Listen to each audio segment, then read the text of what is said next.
Hey, what's cracking? How are you doing today? I hope this video finds you doing well. I hope that everything is going your way. If you've never watched one of my videos before, my name is Ricky Dye, and I went to prison when I was 15 years old in the state of Oklahoma for murder. I was there for over 20 years. My videos, I get on here and I make videos and I talk about the things that happened to me when I went to prison and what it was like for me, how I ended up doing what I did that got me there, what the causes were of it, how it changed me from the person I was before it happened to the person I was in prison to the person I am today. About my journey. I share my experiences in hopes, my friend, that you don't ever have to. That's what my videos are for. I hope that there's never another victim or family of a victim the way that I created one. I hope that there's never another 15-year-old kid that breaks his mama's heart by going to prison for 20 years for doing something like what I did. I want to stop another 15-year-old from living my life. So I can't change my past. The only thing I can do is share it. If you think I get on here, I enjoy getting on here talking about the worst things that ever happened to me in my life, you're wrong. I laugh when I tell the stories. I joke. I try to make them entertaining because isn't that the way it is with most things in our life?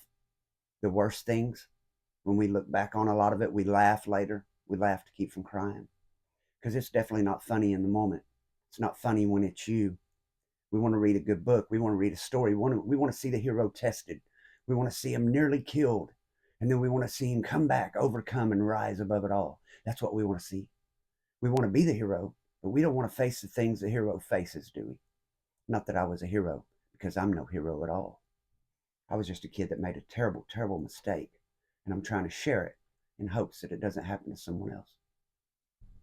Today's video, usually I tell my story. You'll enjoy my videos best if you haven't watched before, if you'll start at the beginning, because in the beginning I didn't know where to start. So I didn't even have any good equipment. You couldn't hardly hear the first 5 videos. So if you go back and watch them, the first 5, you can't hear them very well. I did get those videos, the sound fixed on by a subscriber. He went back and fixed them, and I reposted them. So you can look through the videos and find the first 5, and it'll say the same thumbnail, same title, but it'll say fixed sound next to it in parentheses, so you can hear those videos a little better. But the videos get better as they go because I became more comfortable sitting here talking to a camera. I try to talk to the camera the way I would if it was you sitting in front of me today, me and you sitting here talking, because that's what the videos are about. If I can't make a connection with you, you're not going to listen to what I have to say.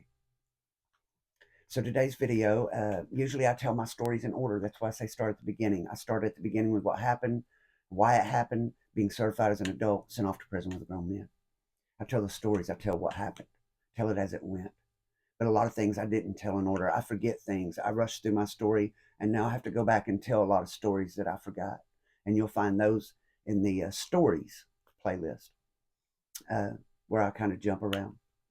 I had intended, I have 3 or 4 videos lined up, pretty good stories that I think that you'll enjoy, all with a good lesson to them.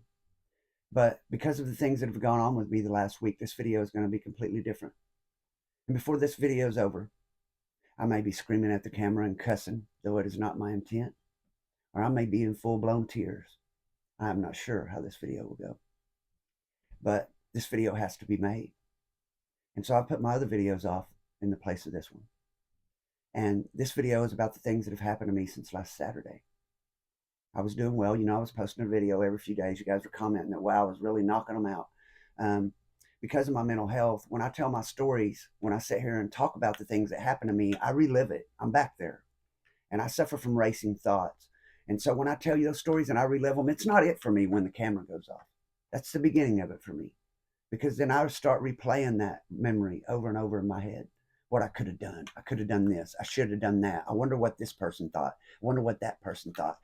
Things that happened over, 15, 20 years ago. And it's still burning me today. Still racing thoughts in my mind today.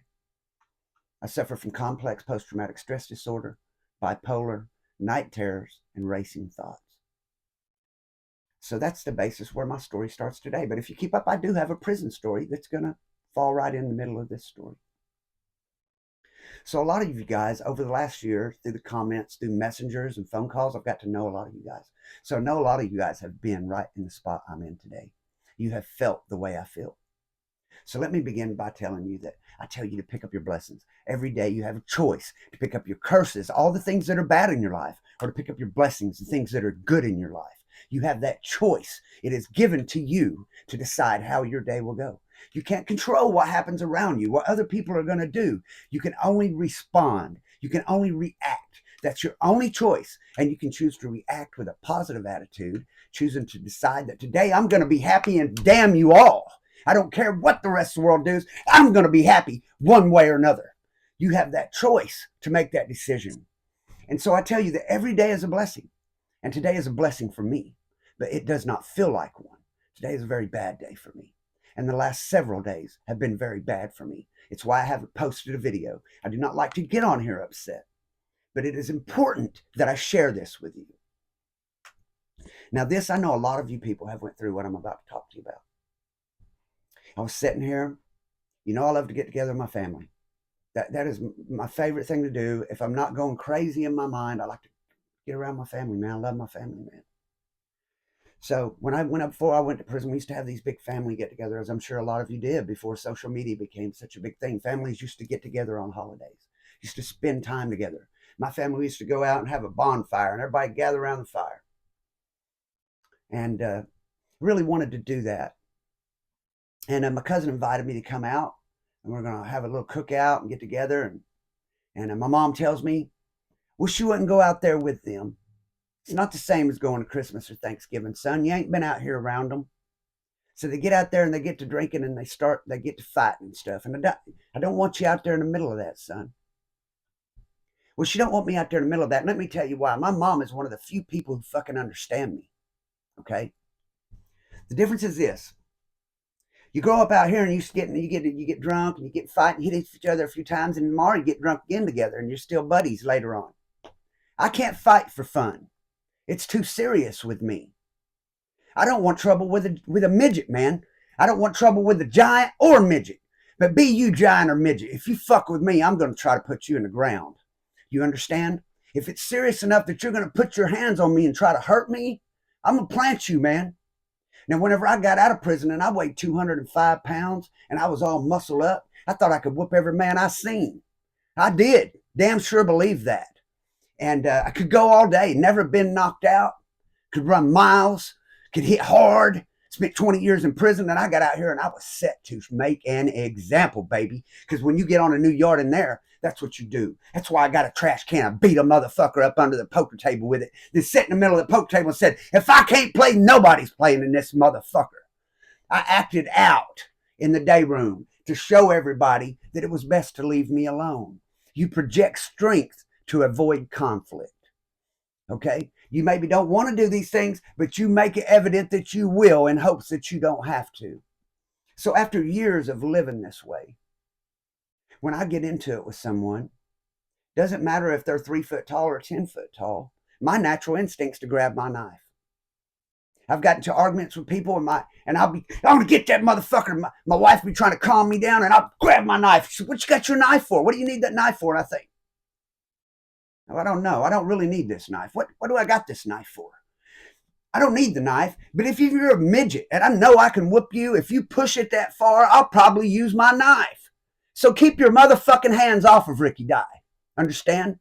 Ricky Dye don't want to hurt no one. He don't want no problems with no one. Ricky Dye wants to help. He wants to make sure other people don't live the life he's lived. But keep your motherfucking hands off Ricky Dye. Understand that from the beginning. So I tell my mom, that's my family. They won't do that. They love me, man. They love me, man. And all my family does love me, I think. I'm close with pretty much all my cousins. I would do anything for any of them, man. I'll give my life for any of them right now today. Even the one that I had this problem with. I'll die for him now. Understand that before we get going. I will not say his name. I don't want to cause him problems. Anyway, I love him. I love him. I helped change his diapers. I love him. Understand that. He's had a very hard life, and I know why he does the things he does. He can't help it any more than I can. So I shouldn't have went out there around him. But I thought I was in a good place. I've been really happy. Ben Seaborn, man, brother, thank you, man. You changed my life. You really did, brother. You really changed my life. You took all the pressure off me. You helped me catch my bills up. You made it where I was okay. Thank you, brother. Thank you for real. Uh, I don't ask people for money. I don't want no one's money. I have everything I need, but he blessed me anyway. I would have never asked you, but it really helped me. And thank you, brother, because you made me happy. You made it where I was happy. And so I wanted to go out there and get around my family. And I promised my mom, if they get to drinking, anybody acts in her, and I'll get up and I'll go home right then. I give you my word. My wife has got post-traumatic stress. Her first husband beat her up and shit. I promise her no one will ever hit her again. I don't take her around violence. She can't handle it. It upsets her. So I promise her that's not going to happen. They're my cousins. They love me. If anything happens, I'm going to get you. I'm going to leave. So get there and everything's going great. They love me. Glad to see me, love me, hug me. Everything's going good. We smoke a joint, get to drinking. Not me. I don't drink. Get to drinking. One of them, he shows no signs he's drinking. He did great. The other one goes to stumbling. 1 minute we're sitting there and he loves me. Next minute he's stumbling. He got up. He walked in the house to get another beer. Somebody else come back out of that house. He's smaller than me. I used to help change his diapers. I'm thinking, I know they love me. Surely they won't start trouble with me because we're family and we love each other. But even if that's not enough, surely the motherfuckers ain't too stupid to realize I was in prison from the age of 15 fighting, and it might not be a good idea to start shit with me, especially if you're drunk and I'm fucking not. But sure enough, guy comes out and starts trying to pick a fight with me. Acts like he keeps trying to get a sucker punch in. I don't care who you are. Anybody can get knocked out. I've never been knocked out in my life. I've never been whooped in a one-on-one fight. Through all the things I've been through. I've had some I was fucking sure glad got broke up because I probably would have lost. But I have never lost one yet. Not to one man. I have lost to several times. But I'm thinking at least common sense would keep him from starting a fight with me because I will beat him to death. That's why. Because he's going to be thinking about fighting and I'm going to be trying to kill him. That's why. But because it's my family, that option is off the table for me. I cannot go at him the way I would someone else. I cannot go at him with that intensity, with that ferocity, because the will to hurt him is not there. I love him. So when he starts it, I tell my wife, get up, we're going, we'll get in the car. I said, I told y'all if this shit started, we was leaving. No, come back here. I'm trying to talk to you. I put my hand behind my back. I step in his face. I wanted to get whatever was between us, he says. And I step in his face. There ain't nothing between us, you fucking idiot. I love you. That's all in your head. You're fucking drunk. The fuck is wrong with you? So I'm not going to hit him. I don't want to pick him up and slam him, either of which I could have did. Had several chances, and he had several chances to hit me. He never tried to hit me. He never called me a bad name. He never disrespected me. It was just the manner in which he was approaching me. So it should have been no big deal. I'm sure all of you have been together with family or friends and somebody got drunk, started acting like an idiot. It's no big deal. The ones who aren't drunk, the ones using their sense, get up and they leave. It's family and friends. You're not going to fight a drunk. So that's what I did. But when I drove off, I felt like I caught out. That's what I felt like. I felt like I ran.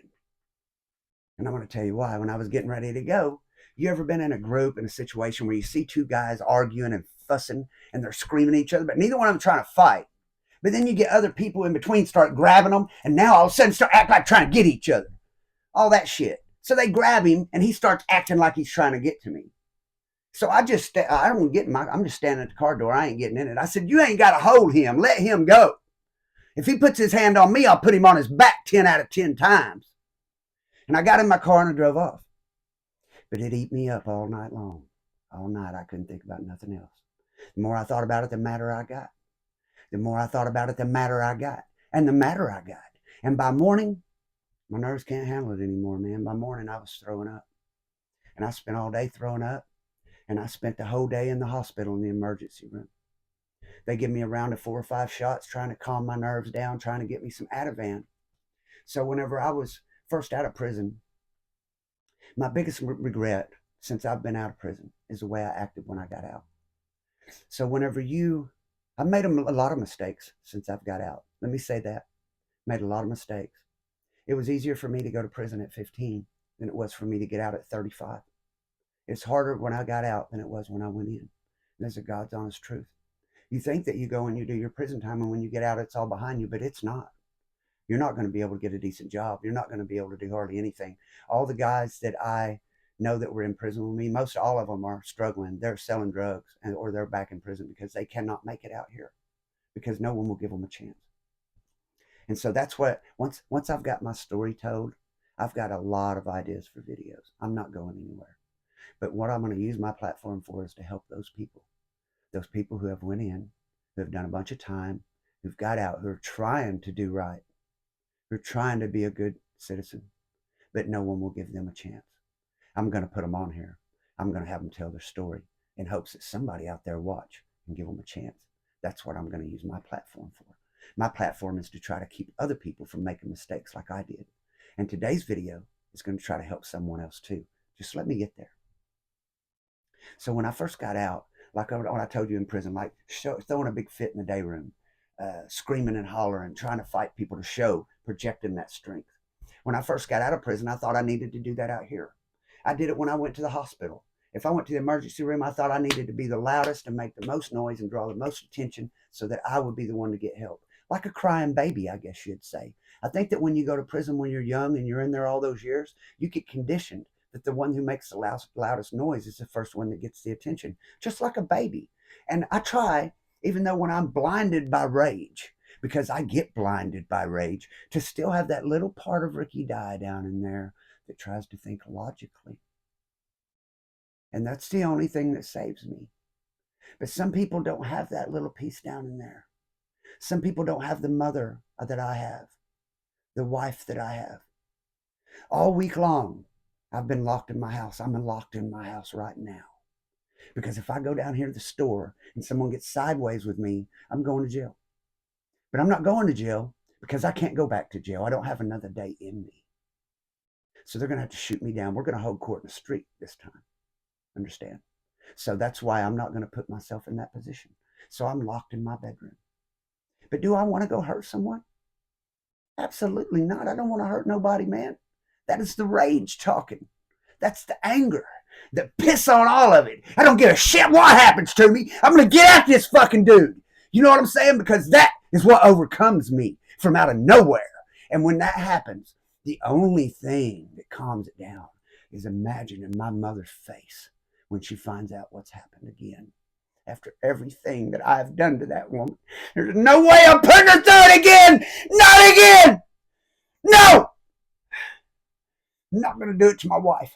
I'm going to go to sleep tonight in bed with my wife. But everybody doesn't have it. So I'm trying to help the ones who don't. So just hear me out. I end up in the hospital all day Monday. All day Monday throwing up.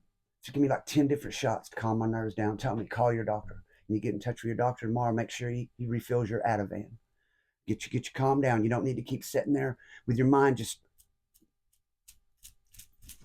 stuck in a fucking hamster wheel. So Monday morning, my wife starts calling my doctor. He needs his Ativan. He needs his Ativan. He's in the hospital all day yesterday. He's tripping. He's trying to do things right. He needs some help. All day Monday, she called. She called a pharmacy, had them send a request. No answer from the doctor. Tuesday morning, got up. She started trying to call again. Same thing. I was so upset over it. I started throwing up again. Threw up all day Tuesday. Back in the emergency room. Back in the emergency room for 6 or 8 hours. Multiple shots to stop me from throwing up. You really need to get your doctor to send you to a GI doctor, and you need to see a psychiatrist. I'm waiting to see a psychiatrist. Can't get in till July.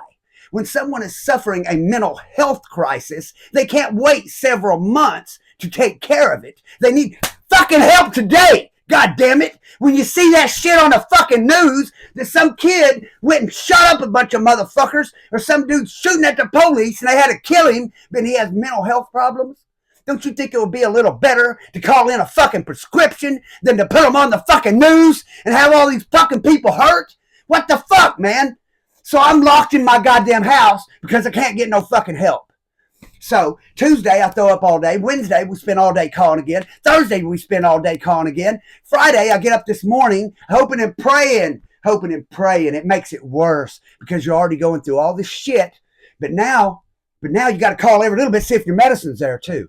My medicine there, my medicine there, my medicine there. So now that intensifies it. It intensifies it, makes it worse. So sitting here trying to get it out of it. I can't take the Xanax. When I got out, I threw such a fucking fit with my family, man.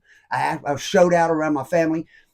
I should have been the one When I got out, my family should look and said, man, Ricky Joe's back. Ricky Joe's back. If he's around, ain't nobody gonna fuck with us.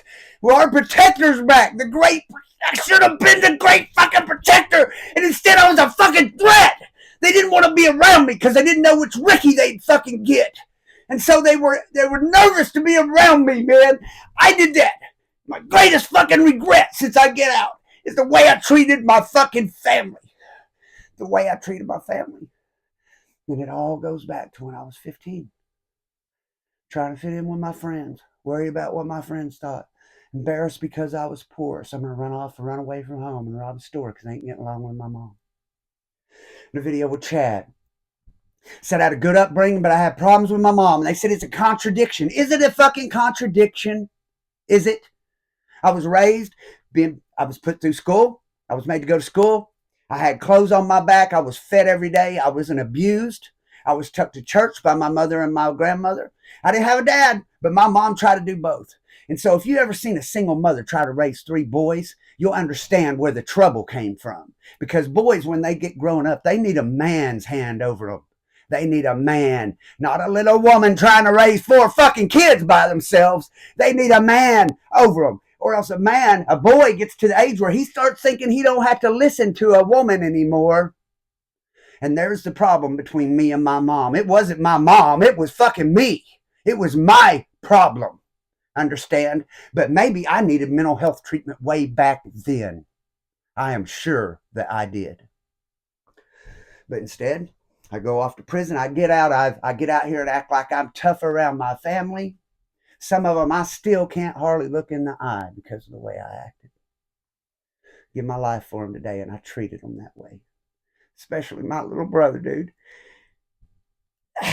Sorry. Steven, I love you, dude, and I'm sorry.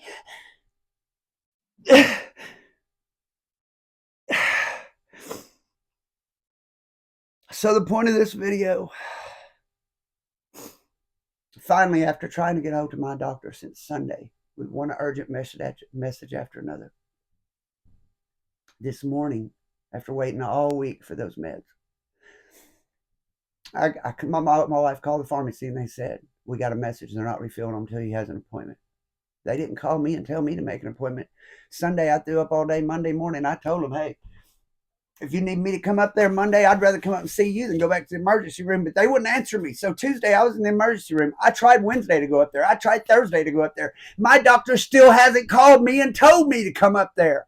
So I've spent the last 2.5 hours filing a grievance on them. Excuse me. Filing a complaint. So now that I realize I'm not getting no meds, they're not going to help me. I've got to get myself out of this. I'm thinner than I've ever been in my life. I haven't been able to eat all week. I haven't slept more than 3.5 hours in a night. I have night terrors when I do go to sleep. I don't know what to do. So I start trying to do what I tell you guys to do. I started trying to change the channel.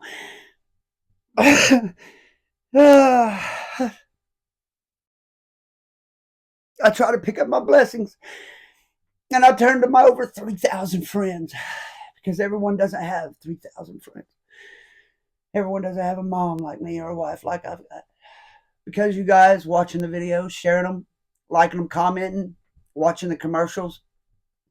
Because of Ben Seaborn, because of David LaRue and his super thanks, and Jason's super thanks, and Christine Hoffman and John Doe, and people like them, Ricky Gilbert, all of you people have helped me. Because of all of you watching my videos, I made enough money from YouTube that I just went to the dispensary and I bought the best fucking weed they got. I bought the best wax they got. I bought me some keef, and I'm going to fill me up a bowl of weed, and I'm going to put me some wax on it, and I'm going to cover it up with keef, and I'm going to smoke that shit and try to calm down. That's what I'm going to do, and I'm going to stay locked in my house till I'm better. And I want you to know we all go through it. I try to be happy every day when I make the videos. I want them to be positive always. Always. So I won't make another video until I'm myself again. But I got a mission. I'm on a mission. I spent 2.5 hours filing agreements on him. And I said, you know what? You guys have left me here. You know that I'm disabled over my mental health. Disabled from it. You can go to any doctor within an hour of my house, any emergency room within an hour of my house, and I have been in that emergency room between 5 and 20 times for vomiting from my nerves. I've been to the emergency room over 70 times in this area.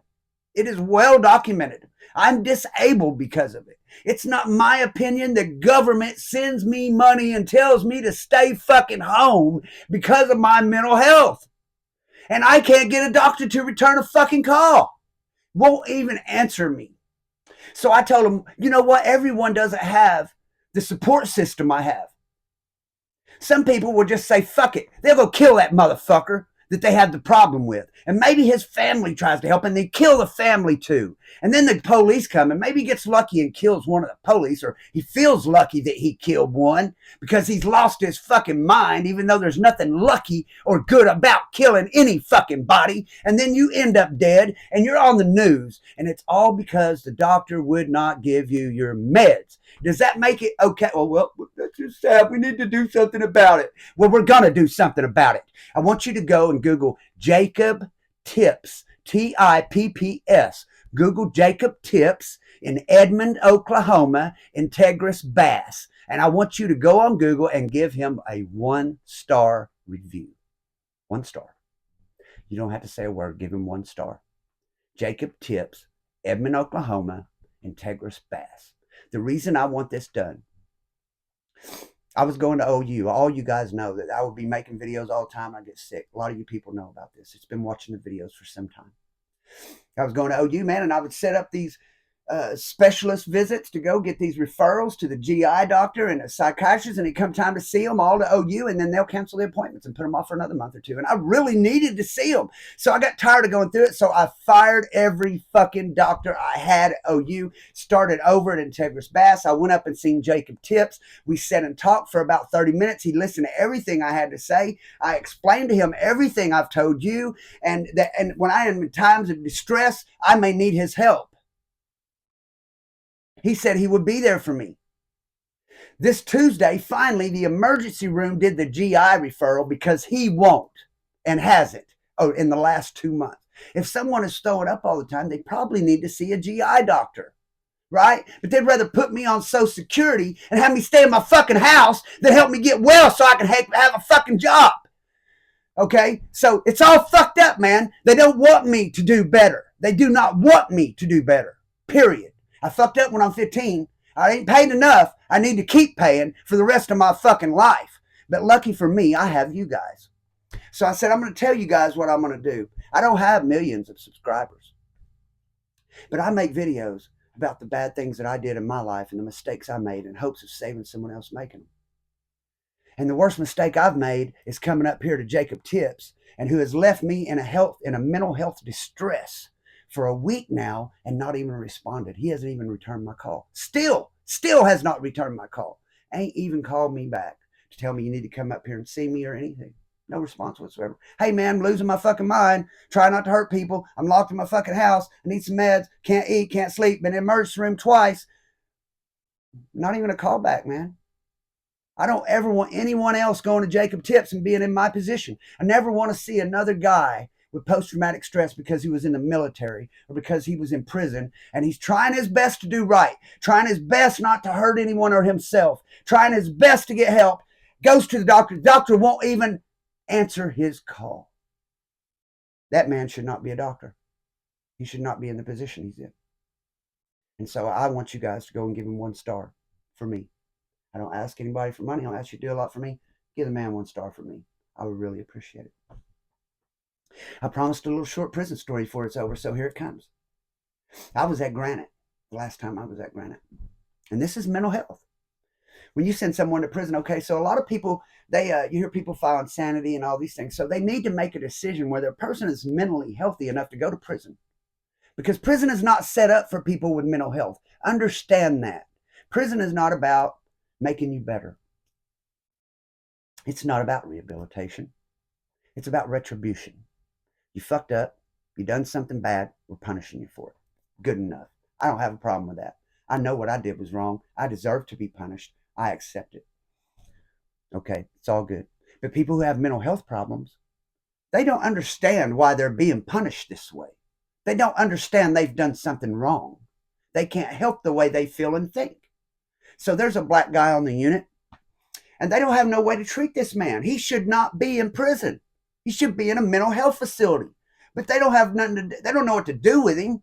He keeps attacking people for no reason. He thinks people are after him, and he attacks people. So they lock him in a cell on the unit. They don't put him in lockup in DU because he didn't. They don't think he's done nothing wrong, but he keeps attacking people. Can't let him out around people. He's going to start a fight. He's going to try to hurt somebody. So they lock him in a cell. You see people going by looking in a cell at him, peeking in his window like, hey, man, that look crazy dude down there. Look at the crazy dude down there. How would you like to be the guy in that room? Stressing, doing your best to control your thoughts, and people coming, looking in your window. Look at the crazy guy in there. Look at the crazy guy in there. How would you fucking like that? How would you like that? When you're mentally ill, you have a disability. It's just like when someone's arm's broke, you can fucking see it.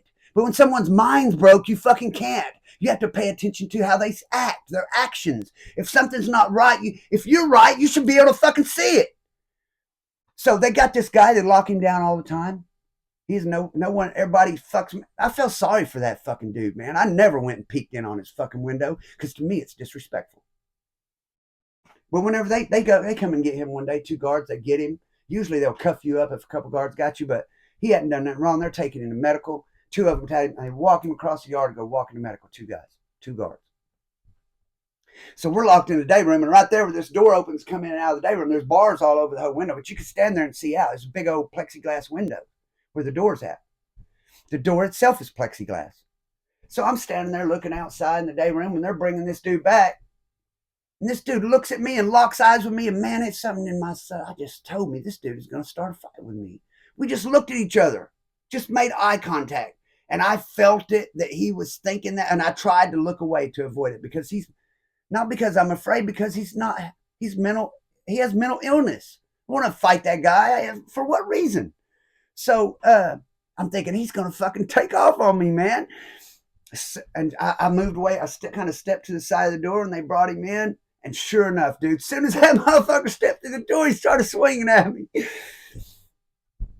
So I took a step back, and he's swinging. I dodged it, and I wasn't able to kick him hard. I wasn't even trying to really kick him hard, but I just did a push kick. I put my foot on his stomach. I pushed him back to try to hit him. And whenever I went to hit him, this second guard that was in, like the first one had come through the door, but the second one that hadn't come in, he just comes flying through that door and tackles that dude to the ground. And when he does, the one that was right here grabs me. I just put my hands up, man. Hey, man, I ain't doing nothing, man. Hey, man, I ain't doing nothing. I ain't fighting. I ain't doing nothing. So he just kind of standing there holding me. And then all of a sudden, this fucking black dude gets on top of that guard and starts punching him. So he lets me go, and they go both tackle. And this dude is fighting both these guards. He's fighting them like a motherfucker. I mean, they're rolling, dude. This dude's giving them hell. And these other guards come running in to help. They finally get him down, get him back in the cell. Next day, that one guard come. He's got a black eye. The other dude didn't even come to work. As soon as I get him in the cell, I start, lock down, lock down, lock down, lock the pod down. So everybody starts going to their cells. And they grab me and say, cuff up. You need to cuff up. You're coming with us. So the whole day room's like, hey, man, what the fuck are you doing? I'm like, I didn't do nothing, dude. What the fuck are you doing, dude? Just trying to fucking defend myself. But there just been racial murders on this yard. There's just been a riot on this yard, and some black guys got killed by some Indians and white dudes. They're afraid there's going to be a riot. So they're fixing to lock my ass up. So I'm saying, man, I didn't do nothing. And so what saved me is all these black guys in the day room, the Crips, the Bloods, the elder black guys, the Muslims. They start saying, hey, man, Ricky Dye didn't do nothing, man. He ain't done nothing, man. Y'all know that man is crazy. So they take me and set me on this. They lock the day room down and take me and cuff me up and set me on the stairs. And they start pulling the black guys out of the cell one at a time, taking them down to the office. Find out if there's going to be a problem with me if they leave me on the unit. But all these black dudes tell them Ricky Dye didn't do nothing. He was just standing there, and that crazy dude tried to jump on him. Ain't gonna be no shit, man. We like Ricky Dye, ain't no problem. So they're gonna cuff me and let me back in the day room, but they was gonna lock me up if just one guy would have been racial about it, or fuck Ricky Dye, fuck that Peckerwood, whatever. My ass would have went to jail. So the brother saved me, but I don't hate that dude. He couldn't help that shit, man. He probably felt like I was a threat to him. So he shouldn't have been in prison. Dude shouldn't have been in prison. And my point is this. When you're suffering from a mental health crisis, you need help now, not later. You need help right now. You need someone to talk to, someone to help talk you down, someone to remind you logically of the things you stand to lose. And that's why I'm in my room. That's why I'm locked in my house. Because I have my mom and my wife reminding me of what I stand to lose. And also because logically, I don't want to hurt nobody, man. I don't want to go down here in the store and get into it with someone who doesn't deserve it, and they're the victim of my rage because I'm having problems. That's not right either, man. And I don't ever want to be in the wrong. I want to always be in the right, no matter what I do. And I hope that that's how you feel about things. Once again, I want to give a shout out to David LaRue and Jason for the super thanks. Thank you guys. I want you to know you never have to send money on this channel. You don't have to join the riders or dyers. I want to give a shout out to the riders and dyers, riders who ride till the wheels fall off. The dyers keep riding even when they do. Love you guys. Thank you guys for going above and beyond. Thank everyone who's helped me. But man, thank you if you've just watched the video through to the end. If you've let the commercials play so I can get paid for that. If you hit like on the video, if you've dropped a comment, if you just took time to watch any of it, anything you've done to help me, I want to thank you. And I hope to see you in the next video. Until then, may God bless, keep, and protect each and every one of you. Peace out.